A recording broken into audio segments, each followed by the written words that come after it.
"We don't need you anymore, Mom." Those were the last words my daughter spoke to me before I gave away everything she thought was hers. Today, I'm going to tell you something I never thought I'd share. And if you, for even a second, feel like this sounds familiar, just please leave a like and subscribe. It'll help me keep sharing these stories that matter. The morning light filtered through the sheer curtains of my small Chicago apartment, casting gentle shadows across the wooden floor I'd polished myself just yesterday. My hands, weathered now at 68, but still steady when they needed to be, wrapped around my favorite ceramic mug, the one with tiny blue flowers that Ashley had given me for Mother's Day 15 years ago, back when her gift still came with hugs that lasted longer than a courtesy squeeze. I sat in my worn velvet armchair, the one I'd reupholstered 3 times because I couldn't bear to throw away the chair where I'd nursed Ashley through countless childhood fevers, where I'd read her bedtime stories until my voice grew hoarse, where I'd waited up for her during her teenage years, my heart hammering every time headlights swept across the living room wall. The apartment was quiet, too quiet for a woman who'd spent 35 years filling every silence with acts of love. The refrigerator hummed its familiar tune, and somewhere in the distance, the elevated train carried other people to places where they were wanted, needed, cherished. I pulled my cardigan tighter around my shoulders, the soft wool a small comfort against the chill that seemed to have settled in my bones ever since that conversation 3 days ago. My phone sat silent on the side table, its black screen reflecting nothing back at me. No good morning texts from Ashley. No photos of my grandchildren, Emma and Jake, getting ready for school. No requests for emergency babysitting or last-minute help with homework projects. For 35 years, that phone had been my lifeline to the family I'd built with my bare hands and endless sacrifice. Now it felt like a gravestone marking something that had died without warning.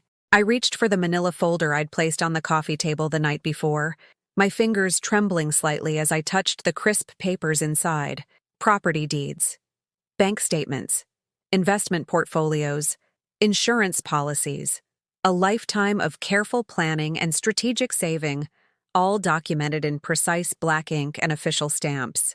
Everything I'd built, everything I'd accumulated, everything I'd preserved. Not for myself, but for the daughter who'd just informed me I was no longer necessary in her perfectly organized life. The scent of jasmine drifted through the open window from Mrs. Patterson's garden next door, triggering a memory so vivid it made my chest tighten. Ashley, at 6 years old, standing in our backyard, her small hands cupped around a caterpillar she'd found on my tomato plants. "Mommy, when will it turn into a butterfly?" she'd asked, her brown eyes wide with wonder. I'd knelt beside her in the dirt, not caring about my work clothes, and explained the magic of transformation. "Sometimes, sweetheart, things have to completely change to become what they're meant to be." I never imagined that lesson would apply to me at 68. Sitting alone in an apartment that felt more like a mausoleum than a home. The folder in my lap contained more than just financial documents. It held the weight of every sacrifice I'd made since the day Ashley was born. The master's degree in education I'd abandoned to stay home with her. The teaching position I'd turned down when she started kindergarten because she cried every morning. The promotion I'd declined when she was in high school because it would have meant weekend travel, and I couldn't miss her basketball games. Every decision had been filtered through one question: what's best for Ashley? I'd been widowed when she was just 12, and instead of dating or rebuilding my own life, I'd poured everything into being both mother and father to her. I'd worked 2 jobs to pay for her college, cleaning offices at night, tutoring students on weekends, coming home exhausted but fulfilled because I was building her future. I'd sold my mother's antique jewelry to help with her wedding expenses. I'd emptied my vacation fund to contribute to the down payment on her house in Oak Park, the beautiful 3-bedroom colonial with the wraparound porch where I'd imagined spending holidays with grandchildren who would climb onto my lap and beg for stories. That house, the one I'd helped make possible, was where she'd delivered her verdict 3 days ago.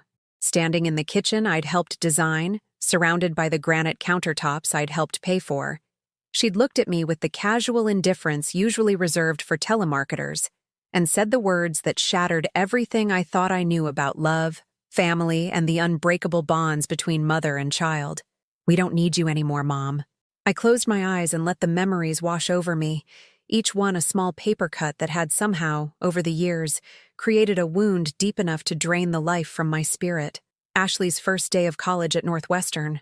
I'd driven her there in my ancient Honda Civic, the trunk packed with bedding I'd sewn myself, late into the night after my shifts at the diner.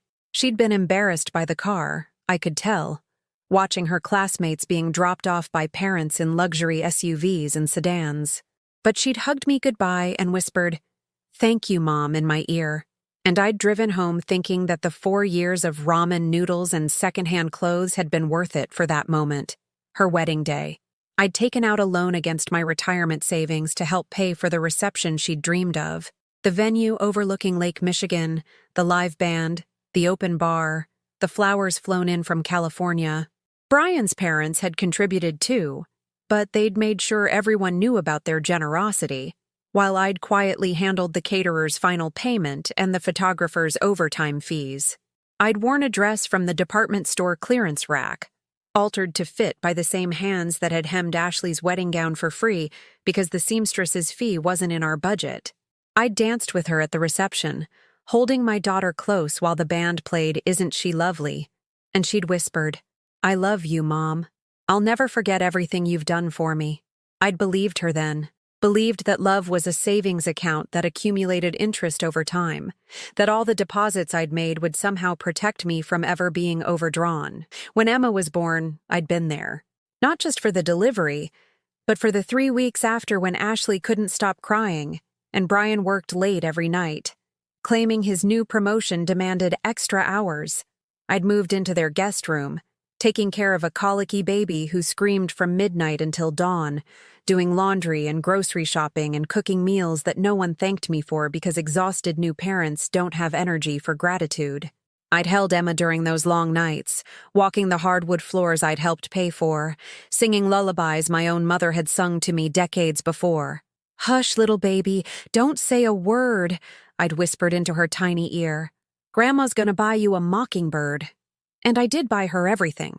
The crib that converted to a toddler bed, the high chair that adjusted 17 different ways, the car seat that cost more than my monthly grocery budget. When Jake arrived 2 years later, I'd repeated the routine.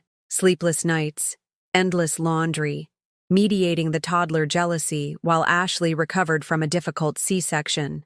I'd taken vacation days from my part-time job at the library to be there, using up the time I'd saved for a small trip to visit my sister in California, a trip I'd been planning for 3 years, but never quite managed to afford.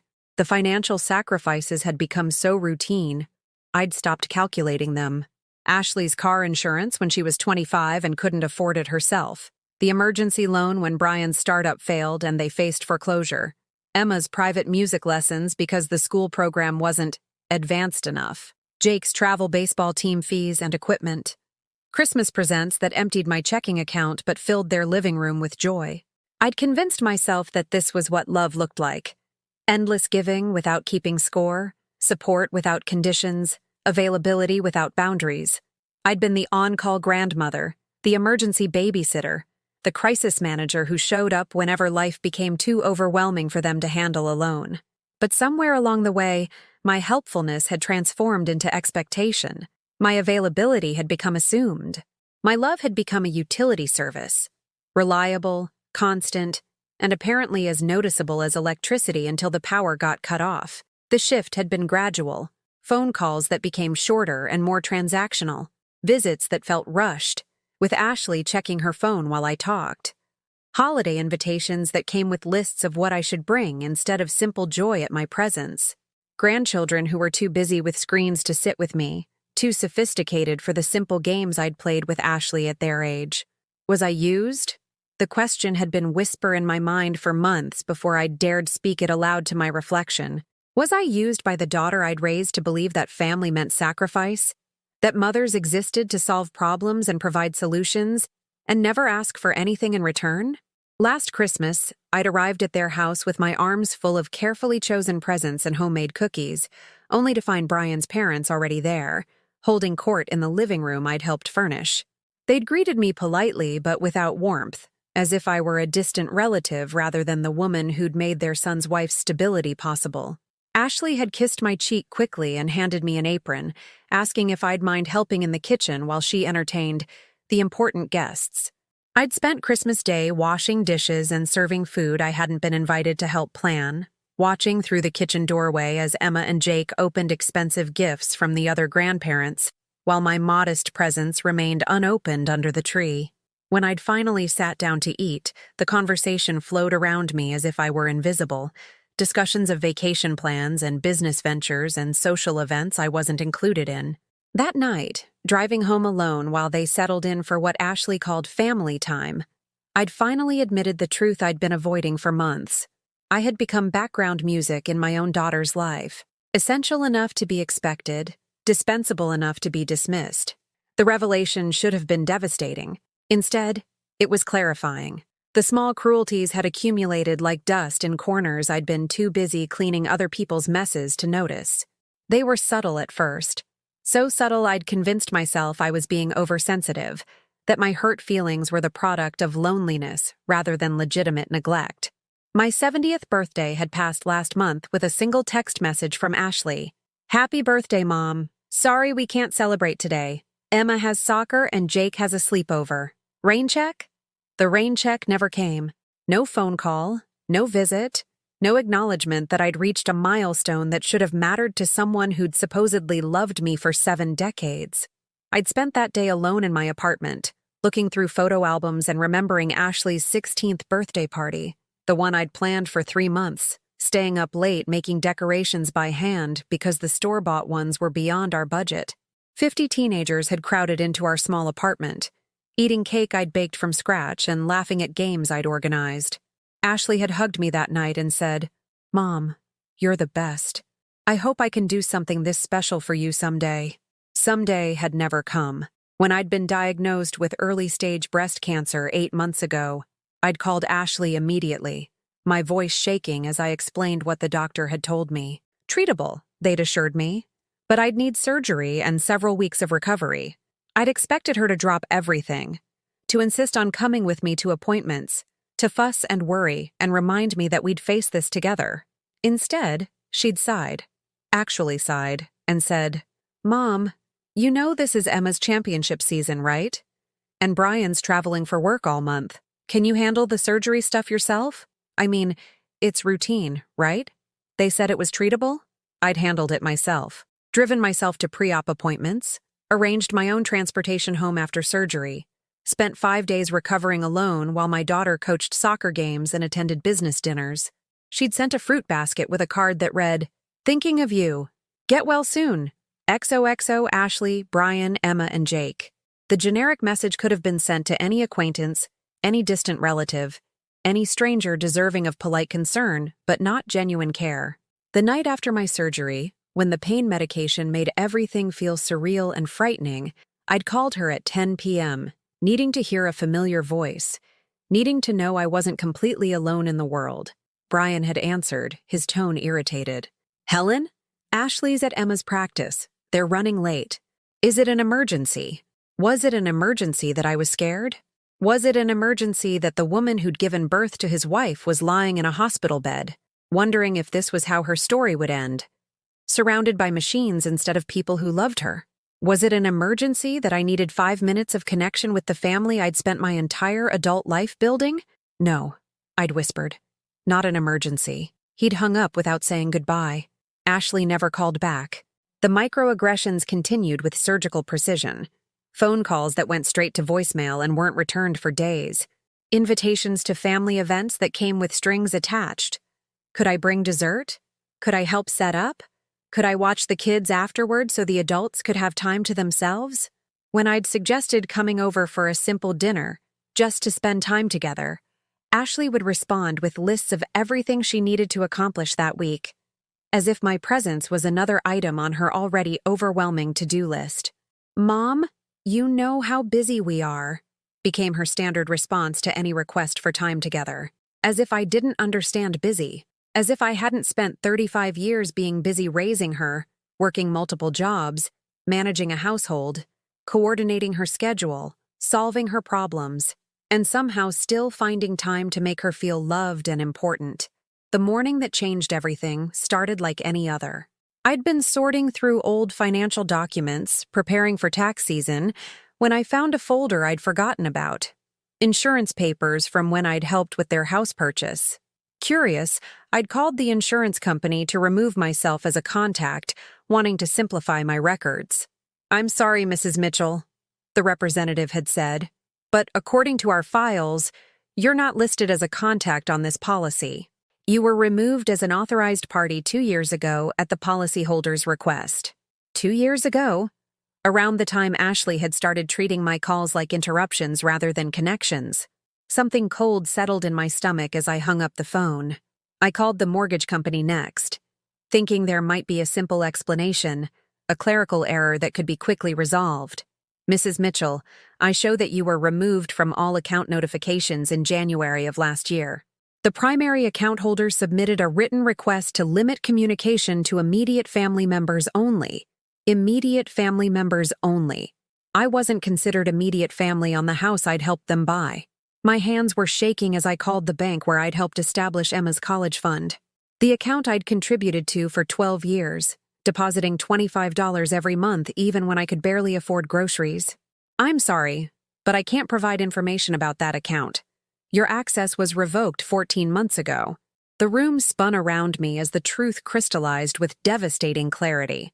Ashley hadn't gradually lost interest in my involvement in their lives.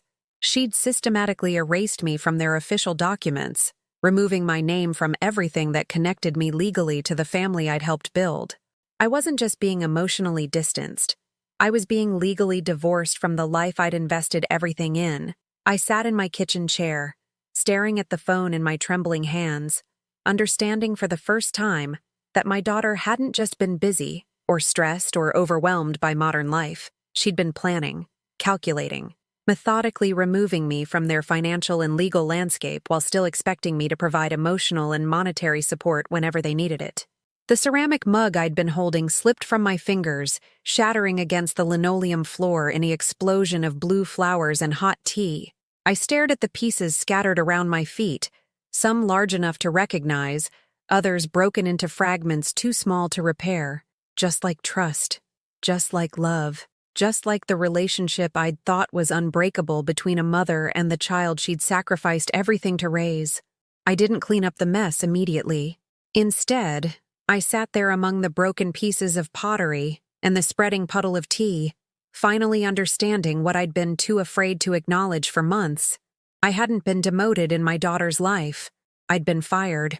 And like any terminated employee, I'd been systematically stripped of access while being expected to continue working for free. The confrontation came 3 days later, when I finally found the courage to drive to Oak Park and knock on the door of the house I'd helped them afford, but was apparently no longer welcome to enter freely. Ashley opened the door with Emma beside her, both of them dressed for one of the endless activities that filled their perfectly scheduled lives.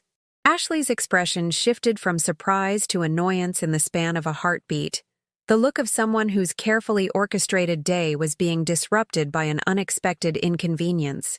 "Mom? What are you doing here?" "We're literally walking out the door for Emma's violin lesson."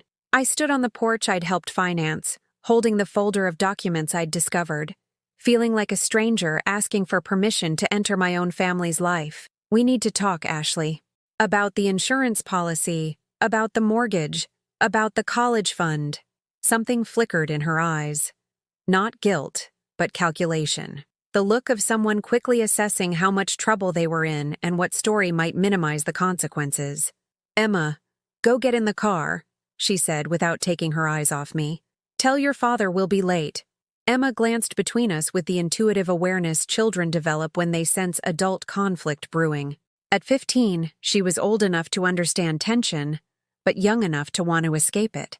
She kissed Ashley's cheek and walked past me without acknowledgement, as if I were a piece of porch furniture rather than her grandmother.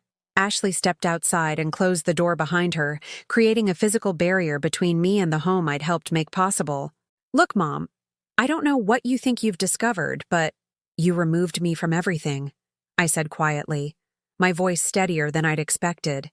The insurance, the mortgage notifications, Emma's college fund, everything I helped pay for, Everything I was involved in.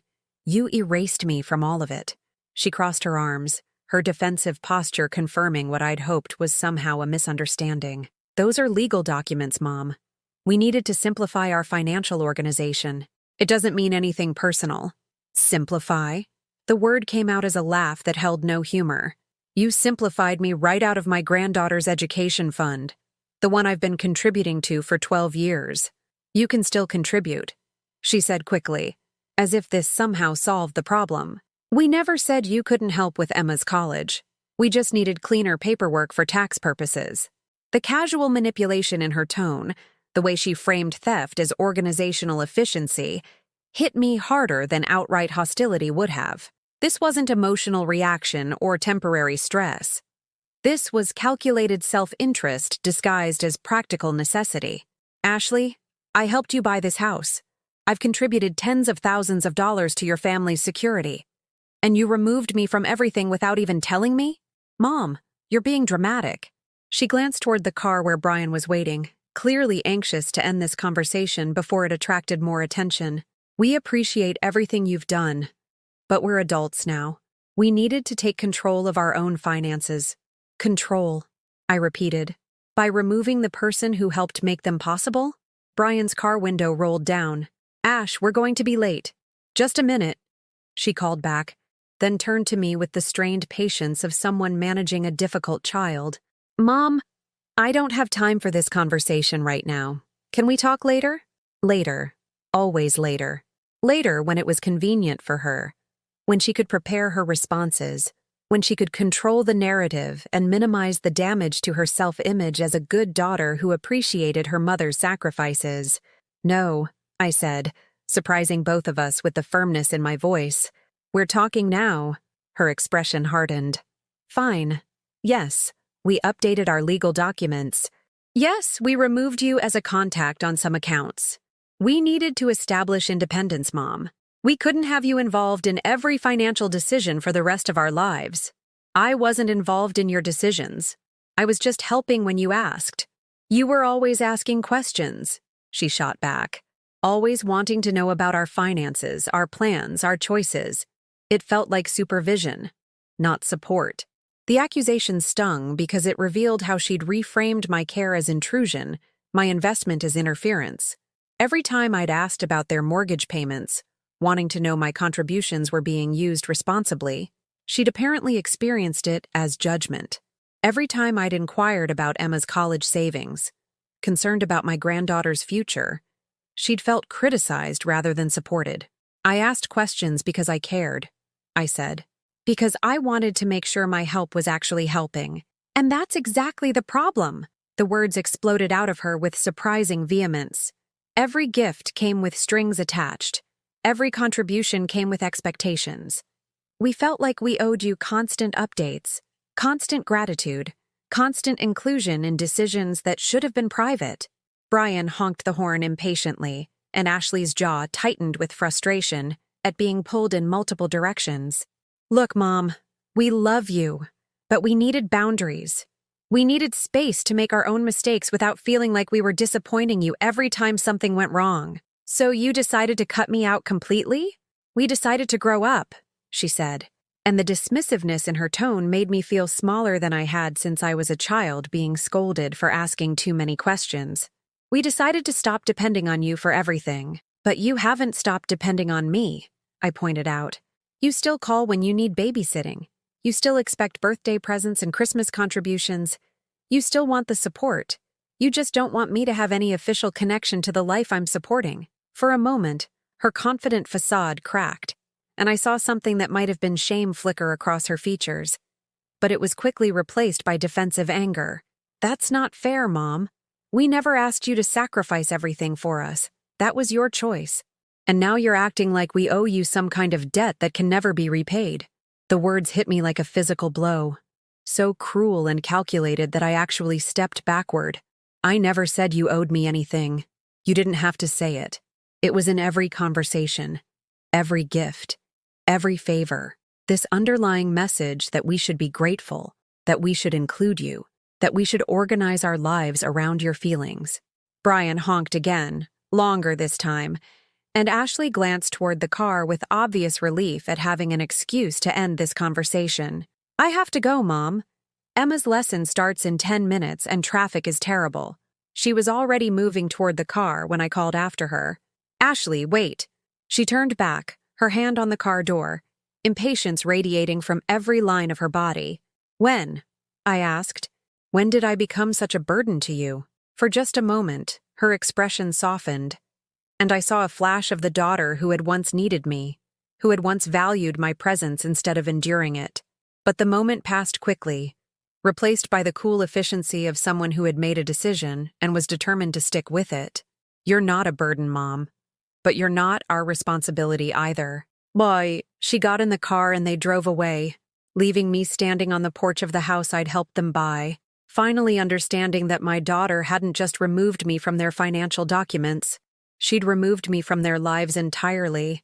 She just hadn't had the courtesy to inform me directly. That night, I did something I hadn't done in 35 years. I thought about myself first. I sat at my kitchen table with a cup of tea, a new mug, since I'd finally cleaned up the shattered pieces of the old one, and spread out every financial document I could find. Bank statements, investment portfolios, insurance policies, retirement accounts, numbers that represented decades of careful saving, strategic planning, and relentless self-denial. For the first time in my adult life, I calculated my net worth not as a resource for other people's dreams, but as a foundation for my own future.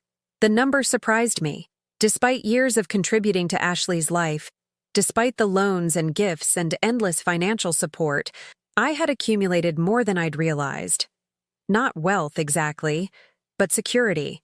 Enough to live comfortably, to travel, to pursue interests I'd deferred for decades while building other people's happiness. I called my attorney the next morning. Helen, Margaret Stevenson said warmly when I entered her office downtown. It's been years since I've seen you. How are Ashley and the grandchildren? That's actually why I'm here, I said, settling into the leather chair across from her desk. I need to revise my will. Margaret raised an eyebrow, but pulled out a legal pad without comment. We'd known each other since college, and she'd handled my legal affairs long enough to understand that I didn't make dramatic decisions impulsively. What changes did you have in mind? I took a deep breath, feeling simultaneously liberated and terrified by what I was about to say. I want to remove Ashley as my primary beneficiary. Margaret's pen stopped moving across the paper. Helen, that's a significant change. Are you sure this is what you want? Has something happened between you and Ashley? I told her everything. The systematic removal from financial documents, the casual dismissal of my contributions, the way my daughter had made me feel like an inconvenient obligation rather than a beloved parent. Margaret listened without interruption, occasionally making notes, her expression growing more concerned as the story unfolded. I'm so sorry, Helen, she said when I finished. No parent should have to endure that kind of treatment, especially not from a child they've sacrificed so much to support. I don't want revenge, I clarified quickly. I just want to stop pretending that unconditional love means accepting unconditional disrespect. I want my assets to go to people who would value them. We spent the next 2 hours restructuring my entire estate plan. The house Ashley had assumed would be hers someday, the modest 2-bedroom I'd paid off through decades of careful budgeting, would go to a local nonprofit that provided housing assistance for single mothers.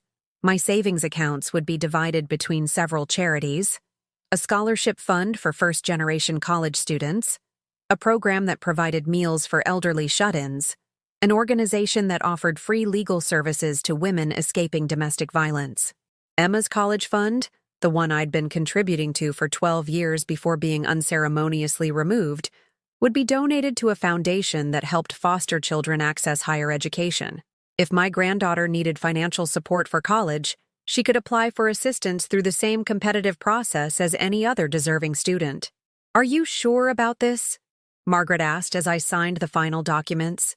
These changes are reversible, but they represent a complete restructuring of your legacy. I'm sure, I said. And for the first time in months, I felt something that might have been peace. I spent 35 years building Ashley's security. Now, I want to spend whatever time I have left building something meaningful for myself. Walking out of Margaret's office, I felt lighter than I had in years. Not because I was abandoning my daughter. I would always love her, would always hope we could repair our relationship, but because I had finally stopped allowing her to define my worth based on her convenience. That evening, I did something else I hadn't done in years. I made plans that had nothing to do with other people's needs. I pulled out a travel brochure I'd been keeping in my desk drawer for 3 years, a tour of Italy's art museums and historical sites. I'd saved the brochure because it looked beautiful, because it represented everything cultured and enriching. I'd always told myself I'd experience someday when I had time, someday when Ashley was settled, someday when the grandchildren were older, someday when my contributions weren't desperately needed for their latest crisis or opportunity. Someday had never come because I'd kept postponing my own dreams to fund other people's realities. I called the travel company and booked the 3-week tour, using money from an account I'd originally earmarked for Emma's Sweet 16 party. If Emma wanted an elaborate birthday celebration, Brian and Ashley could figure out how to finance it themselves, the way most parents managed such expenses without extended family subsidies. For the first time in decades, I fell asleep excited about my own future, instead of anxious about other people's problems. The next morning brought a text message from Ashley. "Mom, Emma's violin teacher says she's ready for advanced lessons, but they're $200 more per month. Can you help? It would mean so much to her musical development." I stared at the message for a long time, recognizing the familiar pattern. A request disguised as an opportunity for me to demonstrate love through financial contribution.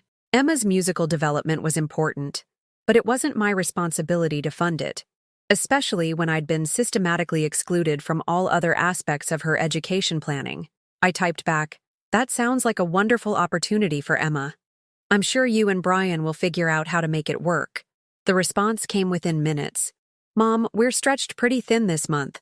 Brian's commission was lower than expected. We really need your help." There it was.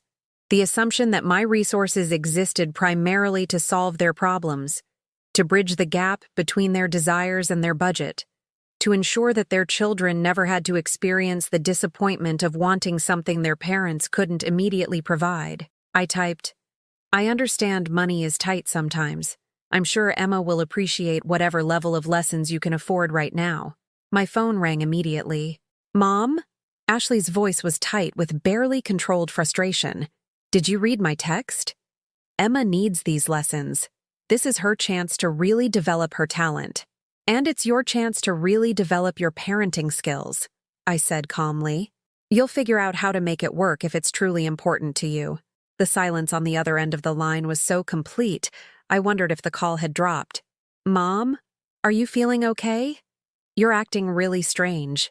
Strange. Because I'd stopped automatically reaching for my checkbook every time they mentioned a financial need. Because I'd suggested they solve their own problems instead of volunteering to solve them myself. "I'm feeling better than I have in years," I said honestly. "I'm looking forward to my trip to Italy next month." "You're what?" "I booked a 3-week art tour. I leave September 15th. Another silence. This one charged with confusion and something that might have been panic. "Mom, you can't travel internationally alone at your age. What if something happens? What if you get sick? What if there's an emergency here and we need you?" The questions revealed everything. Her primary concern wasn't my safety or happiness, but my availability to handle whatever crisis might arise in my absence. I was expected to remain geographically accessible, financially available, and emotionally prepared to drop everything for their convenience. "I'm 68, not 98, I said, "and the tour company has medical insurance and emergency protocols. I'll be fine. But Mom, Ashley, I need to go. I have arrangements to finalize for my trip." I hung up the phone and immediately turned it off, needing silence to process the conversation and its implications. For the first time in my adult life, I had prioritized my own desires over my daughter's demands. And for the first time in years, I was genuinely excited about tomorrow. The knock on my door came at 8 o'clock on a Thursday evening, sharp and insistent, with the rhythm of someone who expected immediate attention. I'd been reading in my armchair, enjoying the simple pleasure of finishing an entire chapter without interruption, when the sound shattered the peaceful quiet of my apartment. Through the peephole, I saw Ashley standing in the hallway, but she wasn't alone. Brian flanked her right side, his arms crossed and his expression grim, while Emma stood slightly behind them, looking uncomfortable and confused. Jake was there too, fidgeting with his phone, clearly wishing he were anywhere else. They'd come as a delegation, I realized. A united front designed to overwhelm my defenses and restore the previous order where my resources existed primarily for their benefit. I opened the door but didn't invite them in. "Mom, we need to talk," Ashley said, her voice carrying the forced patience of someone who'd rehearsed this conversation and was determined to stay on script. "Can we come in?" "I suppose," I said, stepping aside reluctantly. The apartment suddenly felt cramped with 4 additional people, their energy filling the space with tension and unspoken demands. Ashley looked around my living room as if seeing it for the first time, her gaze lingering on the travel brochures I'd left on the coffee table, the Italian phrase book beside my reading chair, the new suitcase I'd purchased and hadn't bothered to hide in the closet. "Mom, Brian and I have been talking," she began, settling onto my couch as if she owned it. "We're worried about you. This sudden decision to travel alone. The way you've been acting lately. It's not like you." "Oh, what exactly is like me?" I asked, remaining standing while they arranged themselves in my furniture like an occupying force. "You know what I mean," Ashley said, glancing at Brian for support. "You've always been so practical, so responsible. This impulsive travel thing, refusing to help with Emma's lessons. It seems like you're going through some kind of crisis." Brian leaned forward, his businessman's demeanor suggesting he'd prepared talking points for this intervention. "Helen, we want you to know that we appreciate everything you've done for our family. You've been incredibly generous over the years." "Generous," I repeated. "Is that what we're calling it?" "Mom, don't be difficult," Ashley said, her tone sharpening with frustration. "We're trying to have an adult conversation here." Emma and Jake sat silently, teenage discomfort radiating from their rigid postures. I wondered what they'd been told about this family meeting. What story had been crafted to justify surrounding me with united opposition to my newfound independence? "You want to have an adult conversation?" I said, moving to my kitchen to put some distance between myself and their coordinated pressure. "Let's have one. Tell me exactly what you're worried about." Ashley and Brian exchanged glances, clearly having anticipated resistance, but hoping it wouldn't be necessary to deploy their full argument. "We're worried about your judgment," Brian said finally. "These sudden changes in behavior, the travel plans, the way you've become distant from the family, they're concerning. We think you might be depressed, or maybe experiencing some cognitive issues that are affecting your decision-making." The suggestion hit me like a slap. They were pathologizing my liberation, framing my first steps toward independence as symptoms of mental decline rather than evidence of mental clarity. "Cognitive issues," I said slowly. "Because I booked a vacation? Because you're acting irrationally," Ashley said, her composure finally cracking to reveal the anger beneath. "Because you're punishing our family for problems that exist mostly in your imagination." "What problems am I imagining, Ashley?" "This idea that we don't appreciate you, that we've somehow wronged you. Mom, we love you. We include you in our lives. We ask for your help because we trust you, because we value your support. You removed me from every legal document," I said quietly. "You erased me from Emma's college fund, from your insurance policies, from your mortgage notifications. You systematically eliminated my official connection to everything I helped build." "That was just paperwork," Brian interjected. "Legal housekeeping. It didn't mean anything personal." "Legal housekeeping," I repeated, while still expecting me to contribute financially to the same accounts I was no longer authorized to access. Emma shifted uncomfortably in her chair, and I saw something in her expression that might have been recognition.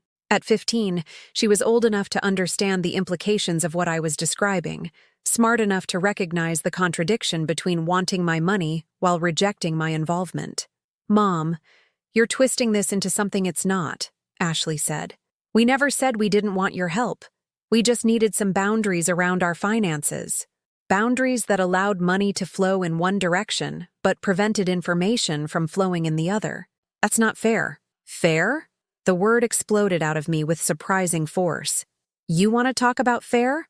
I contributed $12,000 to Emma's college fund before you removed my access. $12,000 of my retirement savings, money I earned working 2 jobs while you were in college, money I saved by buying generic groceries and wearing the same winter coat for 8 years. Emma's eyes widened, and I realized she'd never been told about my contributions to her education fund. Her parents had accepted my financial support while presenting themselves as the sole providers for their children's futures. "Grandma," Emma said softly, "you helped pay for my college?" "Every month for 12 years, I confirmed, looking directly at her instead of her parents. $25 at first, then $50 when I could afford it, then $100 when I got a small raise at the library." "Mom," Ashley warned, clearly uncomfortable with her daughter learning the extent of my financial involvement. "And when I asked questions about the account," I continued, still addressing Emma, "when I wanted to know how much we'd saved and what colleges you were considering, your parents decided I was being too intrusive and removed me from all communication about your future." "Emma, Jake, why don't you go wait in the car?" Brian said abruptly, recognizing that this conversation was revealing family dynamics their children hadn't been meant to understand. "No," I said firmly. "They're old enough to hear this. Emma, your violin lessons, the advanced ones your mother asked me to pay for last week, cost more per month than I spend on groceries. And that's fine. If music is important to you, if it brings you joy, then it's worth the expense. But it should be your parents' expense, not mine." "Mom, stop," Ashley said, her voice rising with panic as she realized I was dismantling the narrative she'd constructed about our family's financial dynamics. "I'm not your emergency fund," I said, my voice growing stronger with each word. "I'm not your backup plan for when Brian's commission falls short or when Emma wants something beyond your budget. I'm not a resource to be managed and manipulated while being excluded from the decisions about how that resource gets used." The room fell silent except for the ticking of the anniversary clock Ashley had given me 10 years ago, back when her gifts still came with genuine affection rather than obligatory duty. "So what are you saying?" Ashley asked finally, her voice small and uncertain. "That you're cutting us off completely? That you don't love us anymore?" "I'm saying that love shouldn't be a financial transaction," I replied. "I'm saying that if the only way I can maintain a relationship with my family is by paying for the privilege, then maybe we never had a real relationship at all." Brian stood up abruptly, his patience exhausted by a conversation that wasn't proceeding according to their predetermined script. "Helen, I think you're being unfair. We never demanded money from you. You offered it freely. I offered it because I thought it was building something," I said. "I thought I was investing in relationships, in family bonds, in a future where my contributions would be remembered with gratitude instead of erased with bureaucratic efficiency." I walked to my desk and pulled out the folder containing copies of all the documents I'd discovered.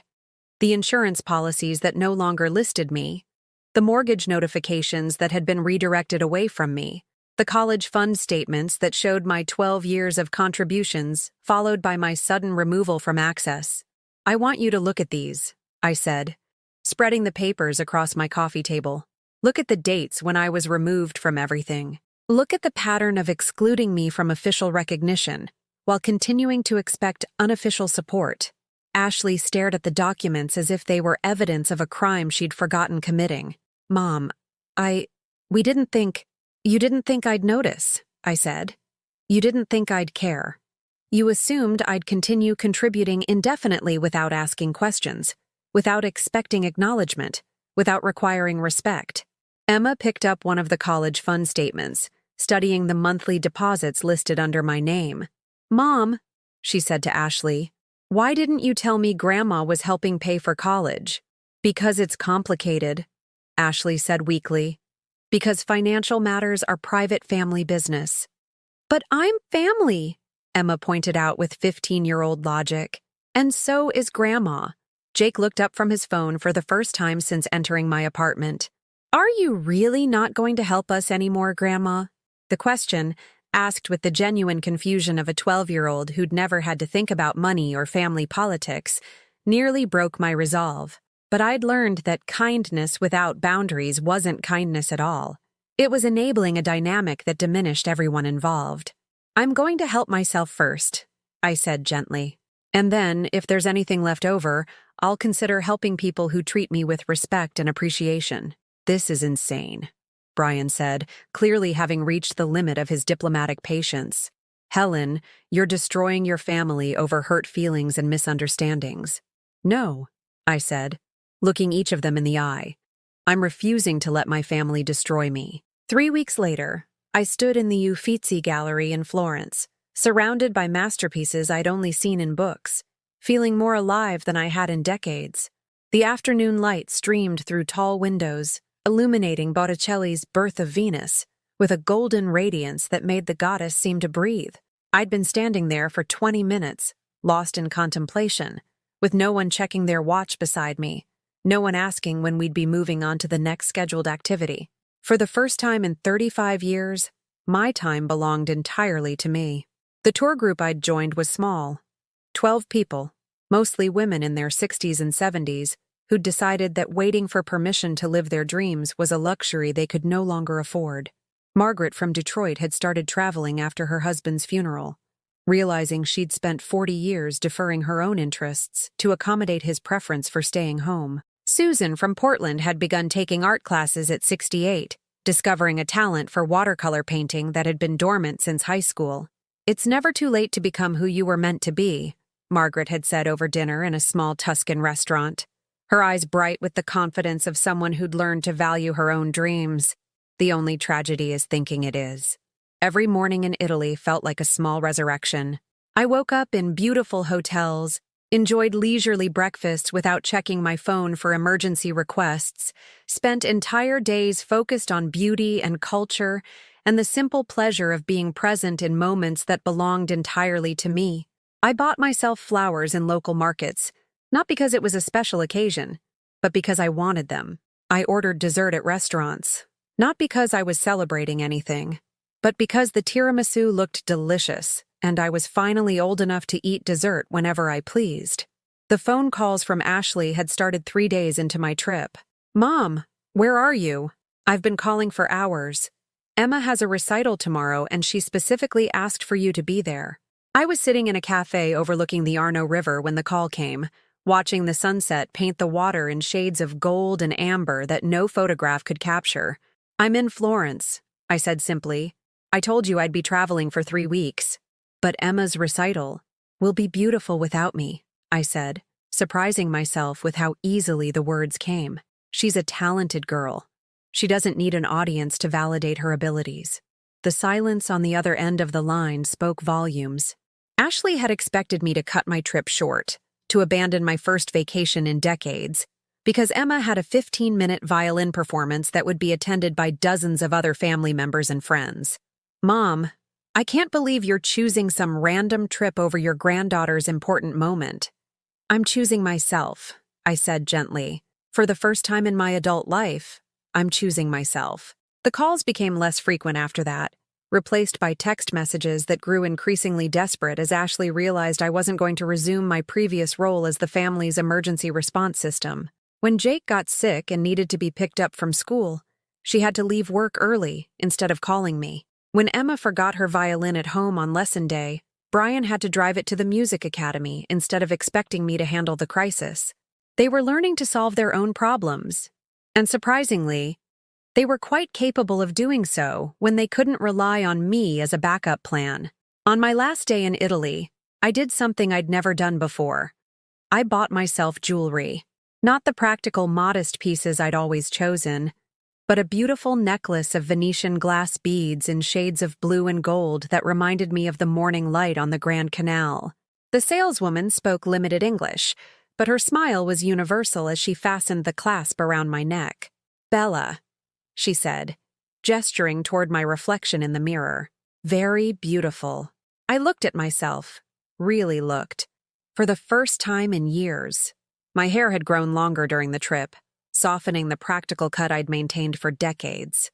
My face, relaxed from 3 weeks without stress or obligation, looked younger somehow. The necklace caught the light beautifully, its colors bringing out the blue in my eyes that I'd forgotten were actually quite striking. "Yes," I agreed, touching the beads gently. Beautiful. When I returned to Chicago, my apartment felt different. Not smaller or shabbier compared to the European hotels I'd enjoyed, but more authentically mine.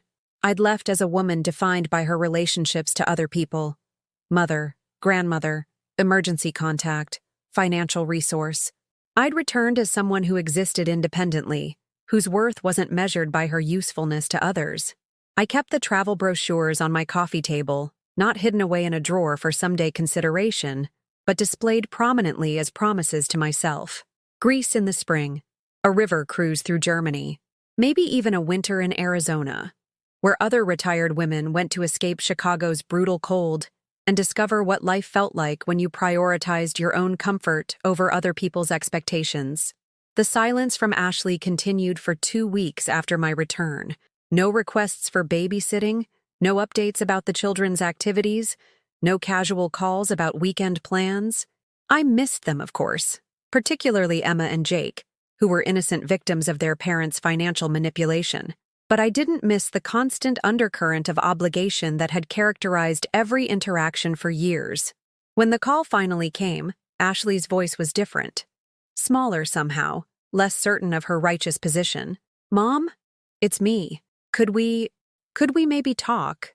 "Of course," I said, settling into my reading chair with a cup of tea and the Italian phrase book I'd been studying. "How are Emma and Jake?" "They're fine. Good. Emma's doing well with her regular violin lessons, the ones we can afford," she added with what might have been the beginning of humility. "And Jake made the school soccer team. That's wonderful. You must be proud." "We are." A pause, filled with words Ashley seemed to be struggling to find. "Mom, I've been thinking about our conversation before you left. About the things you said." "Yes?" I think maybe I didn't understand how our financial arrangements looked from your perspective, how it felt to be contributing without being included. It wasn't quite an apology, but it was acknowledgement, which felt like progress. "I appreciate you saying that," I said carefully. "Emma asked me about the college fund," Ashley continued. "She wanted to know why we never told her you were helping pay for it. And I realized I didn't have a good answer. I waited, giving her space to work through whatever realization she was approaching. "I think maybe we got used to your help," she said finally. "We started seeing it as something we could count on instead of something we should be grateful for. And when you started asking questions about our finances, it felt like criticism instead of caring." "I was caring," I said softly. "I wanted to understand how my contributions fit into your larger financial picture. I wanted to feel like a partner in your family's security instead of just a resource to be tapped when convenient. I know that now. I think I knew it then too, but it was easier to be defensive than to admit that we were taking advantage of your generosity. The admission hung between us like a bridge. Neither of us was quite ready to cross completely. "Ashley," I said finally, "I love you. I love Emma and Jake. I love being your mother and their grandmother, but I can't go back to the way things were. I don't want you to," she said quickly.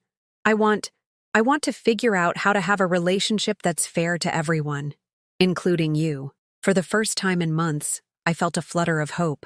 Not the desperate hope I'd clung to when I was willing to accept any treatment rather than risk losing my family, but the cautious optimism of someone who'd learned that real love required mutual respect. "I'd like that too," I said. "But it means treating me like a person instead of a resource. It means including me in decisions that affect me. It means acknowledging my contributions instead of erasing them." "I understand. And Mom? I'm sorry. I'm really, truly sorry for making you feel unappreciated." It was the apology I'd been waiting years to hear, and it felt like the first genuine thing Ashley had said to me in months. "Thank you," I said, tears pricking my eyes. "That means everything to me." We talked for another hour, carefully rebuilding a connection that had been damaged by years of imbalanced expectations. When we hung up, I felt something I hadn't experienced since before discovering those altered financial documents.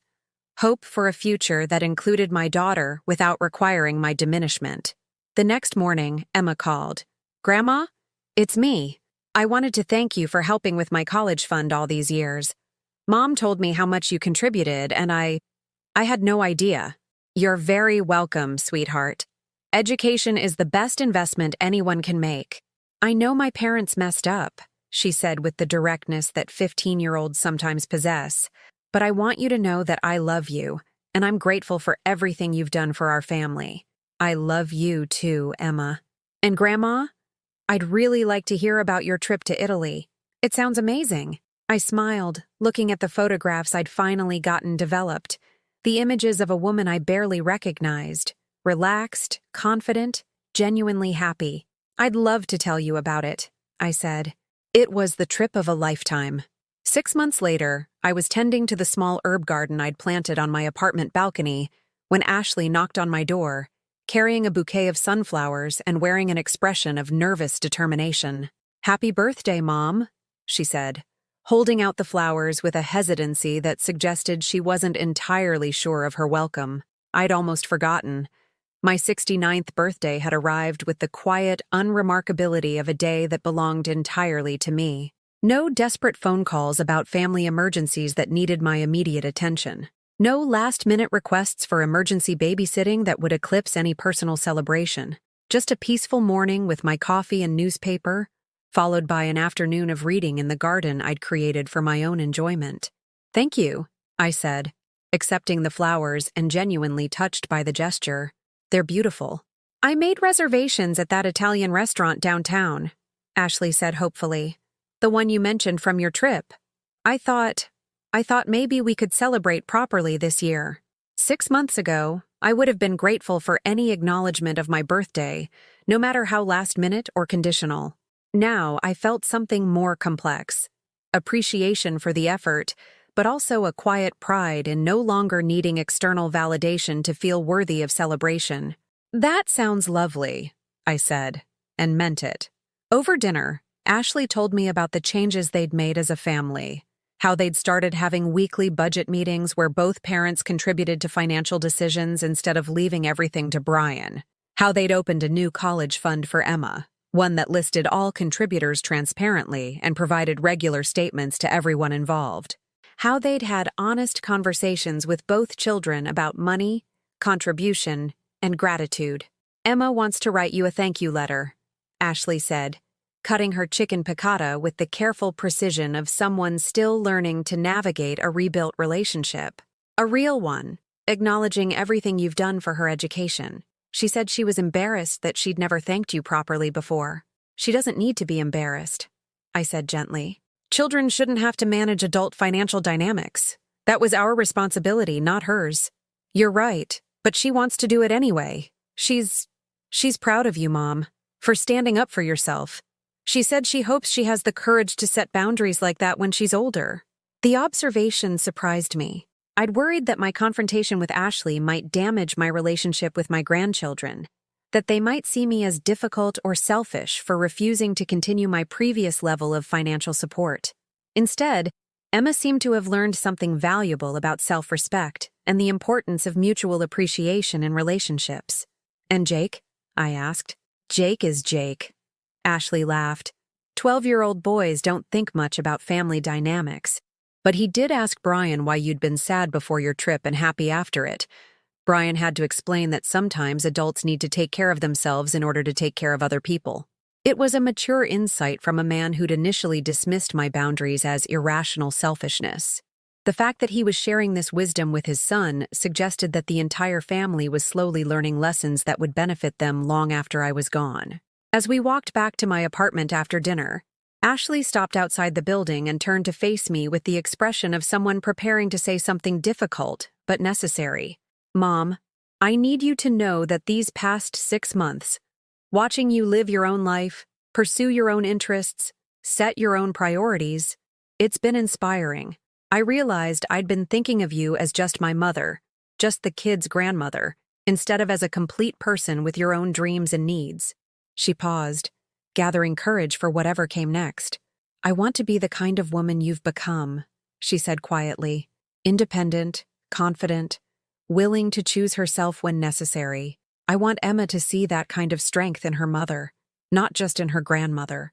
The admission moved me more than any apology or financial rearrangement could have. My daughter wasn't just acknowledging my worth, She was aspiring to develop the same self-respect I'd fought so hard to reclaim. "You already have that strength," I told her. "You just needed to remember that taking care of yourself isn't selfish. It's necessary." That night, I sat in my reading chair with a glass of wine and the photo albums I'd finally retrieved from storage. For years, these pictures had been painful reminders of what I'd lost: the close relationship with Ashley, the easy intimacy with my grandchildren, the sense of being needed and valued. Now, looking at the same images, I saw something different: evidence of a life lived with purpose, of love given freely, of sacrifices made willingly. The difference wasn't in the photographs. It was in my understanding of their meaning. I hadn't failed as a mother when I stopped accepting disrespect disguised as family dynamics. I hadn't abandoned my responsibilities when I started prioritizing my own well-being alongside everyone else's. I had simply evolved from someone who believed love required self-erasure into someone who understood that healthy relationships demand mutual respect. The travel brochures on my coffee table had multiplied: Scotland in the fall, a cooking class in Provence, an art retreat in Mexico where women my age spent weeks painting landscapes and rediscovering creative passions they'd deferred for decades while raising families and building other people's dreams. My phone rang less frequently now, but when it did, the conversations were richer. Ashley called to share news rather than request emergency assistance. Emma called to tell me about books she was reading and colleges she was researching. Jake called to describe soccer games and ask about my latest adventure. These connections felt authentic rather than obligatory, built on genuine interest rather than financial dependence. The nonprofit that would inherit my house had sent updates about the families they'd helped: single mothers who'd been able to stable housing while pursuing education, women escaping domestic violence who'd found temporary safety while rebuilding their lives. My future legacy would extend far beyond one family's financial security to encompass dozens of people who needed the same kind of support I'd once provided exclusively to Ashley. As I prepared for bed, I caught sight of myself in the bathroom mirror and smiled at what I saw. The woman looking back at me bore little resemblance to the broken, desperate person who'd collapsed in her kitchen 6 months earlier, surrounded by the shattered pieces of a ceramic mug and her shattered illusions about unconditional love. This woman stood straight, her eyes clear and confident. Her hair was longer, styled for her own pleasure rather than practical convenience. The Venetian glass necklace caught the light beautifully, a daily reminder that she was worth beautiful things, chosen for no reason other than her own enjoyment. She was someone who'd learned that the most important relationship she could cultivate was the one with herself. As I turned off the lights and settled into bed, I reflected on the unexpected gift that Ashley's rejection had given me: the opportunity to discover who I was when I wasn't defined entirely by my usefulness to other people, the chance to build a life based on my own interests, my own dreams, my own definition of fulfillment. I'd spent 35 years believing that good mothers sacrificed everything for their children's happiness. Now I understood that the best mothers, the ones whose love created strength rather than dependence, taught their children through example that self-respect was not negotiable, that healthy relationships required mutual appreciation, and that love was most powerful when it was freely given rather than desperately purchased. The last thing I saw before sleep claimed me was the small framed photo on my nightstand. Not a picture of Ashley or the grandchildren, but an image of myself standing in the Uffizi Gallery, surrounded by masterpieces, looking genuinely happy for the first time in years. It was the face of a woman who'd finally learned that she was worth as much care and consideration as she'd spent decades giving to everyone else. The most valuable lesson I learned at 68 was this: you can't pour from an empty cup, and you can't love others well if you don't love yourself enough to demand respect. Have you ever found yourself giving so much to family that you lost yourself in the process? Have you ever had to choose between keeping the peace and keeping your dignity? Tell me your story in the comments below. Your experience might be exactly what someone else needs to hear today. If this story resonated with you, please leave a like and subscribe to this channel. These messages of self-worth and family healing need to reach everyone who's ever felt invisible in their own life. Together, we can remind each other that it's never too late to choose ourselves, and that real love, the kind worth having, will always respect that choice.